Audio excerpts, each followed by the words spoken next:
कक्षा नवम संस्कृत व्याकरण अंतर्गत आज हम संधि विषय को पढ़ने वाले हैं। बच्चों, संधि के बारे में आपने पूर्व कक्षाओं में भी पढ़ा होगा। आज पुनः हम इसका अध्ययन करेंगे। तो संधि की परिभाषा आपने पूर्व में भी पढ़ा होगा, हिंदी व्याकरण में भी आपने पढ़ी होगी कि दो समीपवर्ती वर्णों के मेल से होने वाले विकार को संधि कहते हैं। ये समीपवर्ती वर्ण क्या होते हैं, इसके बारे में हम जरा चर्चा कर लें। कि एक हम उदाहरण ले लें, हीम जोर आलय। तो यहाँ म के बाद अ बचता है और आ बचता है। तो ये म और आ, ये दो अत्यंत समीपवर्ती वर्ण हुए और इन दोनों के मेल से जो विकार उत्पन्न हुआ उससे हिमालय शब्द बना। और इसी विकार को अ और आ के मेल से जो विकार उत्पन्न हुआ, इसी को हम संधि कहते हैं। संधि का तात्पर्य होता है मेल। संस्कृत व्याकरण के अंतर्गत यह मेल वर्णों का होता है। जैसे भो जोर अति, भो के ओ का और अति के अ का, भो और अति ये दोनों मिलकर के भवती बने। उसी तरह हीम जोर आलय, हीम के अ और आलय के आ, ये दो निकटस्थ वर्ण हैं और ये दोनों जब आपस में मिले तो बना हिमालय। संधि, तो बच्चों इस परिभाषा से अब आप समझ गए होंगे कि दो अत्यंत निकटस्थ वर्ण जब आपस में मिलते हैं तो हम उसी को संधि कहते हैं। संधि के भेद की चर्चा करें तो संधि के मुख्यतः तीन भेद होते हैं। स्वर संधि या अच संधि। ये अच संधि, स्वर तो आपने सुना होगा, ये अच संधि आप पहली बार सुन रहे होंगे। तो इस पर जरा हम विचार कर लें कि अच मतलब क्या होता है। बच्चों, संस्कृत व्याकरण में आपने प्रत्याहार के बारे में सुना होगा, यदि नहीं तो फिर समझे कि माहेश्वर सूत्र के जो 14 सूत्र हैं, अ ई उण ऋ ऋ क ए औ अंग ए औ च, इसको आप बाद वाली कक्षाओं में अध्ययन करेंगे। तो उसी में अच के अंतर्गत स्वर वर्ण आते हैं। उसी तरह से व्यंजन या हल संधि, विसर्ग संधि। अब हमें स्वर संधि के बारे में अध्ययन करना है। सर्वप्रथम हमें यह जानना है कि संधि क्यों आवश्यक है। संस्कृत व्याकरण में या अन्य भाषाओं की तो बात छोड़ दें, हम संस्कृत का अध्ययन चूंकि यहाँ कर रहे हैं इसलिए हम संस्कृत पर ही चर्चा करें कि स्वर संधि की आवश्यकता क्या है, भाषा में इसकी क्या उपयोगिता है। तो कहा गया है कि संधि एक पद में आवश्यक है, उपसर्ग अथवा धातु में भी संधि की आवश्यकता पड़ती है, समास में भी संधि की अनिवार्यता है, और वाक्य में संधि हमें करना है या नहीं करना है यह हमारे इच्छा पर निर्भर करता है। परंतु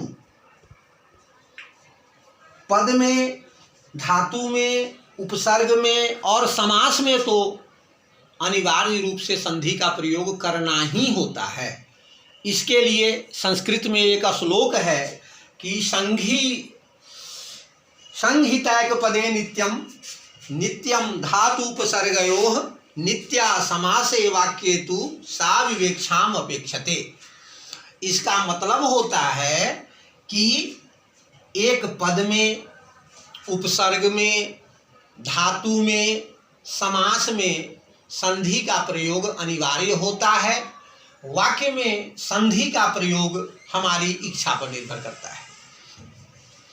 अब हम स्वर संधि की ओर चलें तो स्वर वर्णों के साथ जो मेल होने से जो विकार उत्पन्न होता है उसे हम स्वर संधि कहते हैं। जैसे हीम जोर आलय है, एक उदाहरण आप ऊपर दिया हुआ है, इसको देखेंगे तो यहाँ पर स्वरों के साथ मेल हुआ है, इसलिए यह स्वर संधि का एक उदाहरण है। भवती, भोज और अति, यह भी स्वर संधि का ही उदाहरण है। अब बच्चों, कहीं आप यह सोच करके आप अचंभा में न पड़ जाएं कि यहाँ तो भो है, यहाँ मो है, तो ये तो व्यंजन वर्ण है। नहीं नहीं, ये व्यंजन वर्ण नहीं है, ये दोनों स्वर वर्ण है, क्योंकि भो बोलने के पश्चात ओ का उच्चारण अंत में आता है और म बोलने के पश्चात के उपरांत हमें अ वर्ण आता है। तो ये दोनों जो है ये स्वर वर्ण ही इसके अंत में शेष बचते हैं, इसलिए हम इसको स्वर वर्ण में ही गणना करेंगे। तो ओ और अ ये दोनों मिलकर के अव बना और तब यह हुआ भवती। हिम जो आलय है, यह दोनों अ और आ मिलके आ बना, तो यह बना हिमालय। स्वर संधि के 5 भेद होते हैं। अब हम इसको एक बार पुनः आप देखना चाहें तो एक बार पुनः इसका पुनरावलोकन कर लें कि दो समीपवर्ती वर्णों के मेल से होने वाले विकार को हम संधि कहते हैं। संधि का अर्थ मेल होता है। संस्कृत व्याकरण के अंतर्गत यह मेल वर्णों का होता है। जैसे भोज और अति भवती, तो यहाँ ओ और अ वर्णों का मेल हुआ। हिम जो आलय है, हिमालय है, यहाँ अ और आ का मेल हुआ।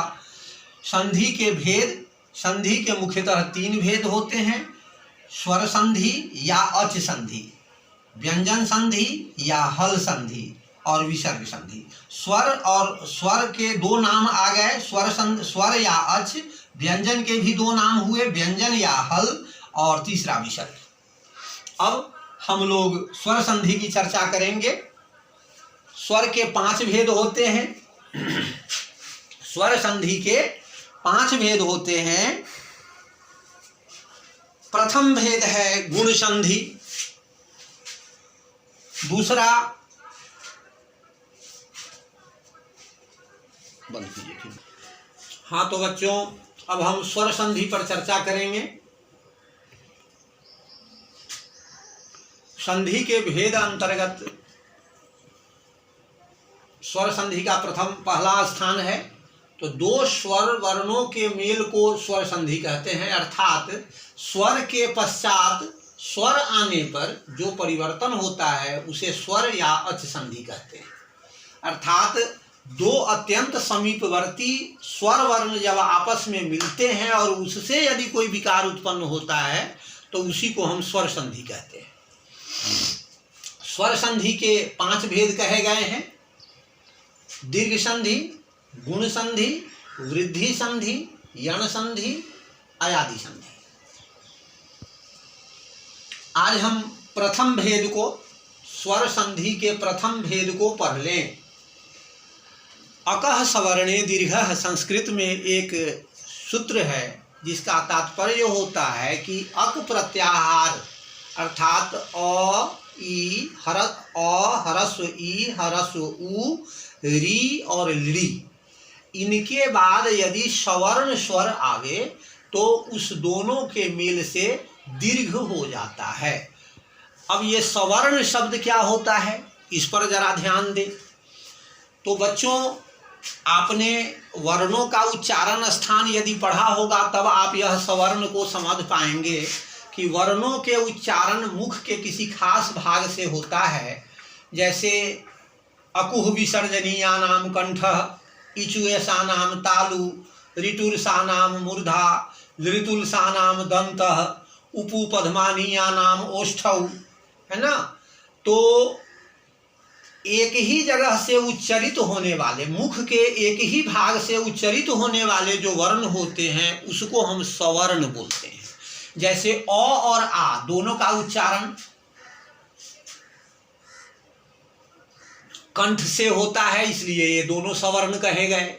ह्रस्व ई और दीर्घ ई दोनों का उच्चारण तालु से होता है, इचु ऐसा नाम तालु, इसलिए ए ह्रस्व ई और दीर्घ ई ये दोनों सवर्ण हैं। तो कहने का तात्पर्य कि अ ई उ री ली के बाद यदि पुनः यही वर्ण आते हैं तो इन दोनों के मेल से जो विकार उत्पन्न होता है उसको हम दीर्घ संधि कहते हैं, और दोनों के मेल से दीर्घ बन जाता है। जैसे अ का दीर्घ आ होता है, ह्रस्व ई का दीर्घ ई होता है, ह्रस्व उ का दीर्घ उ होता है, री का ह्रस्व री का दीर्घ री होता है और री होता है।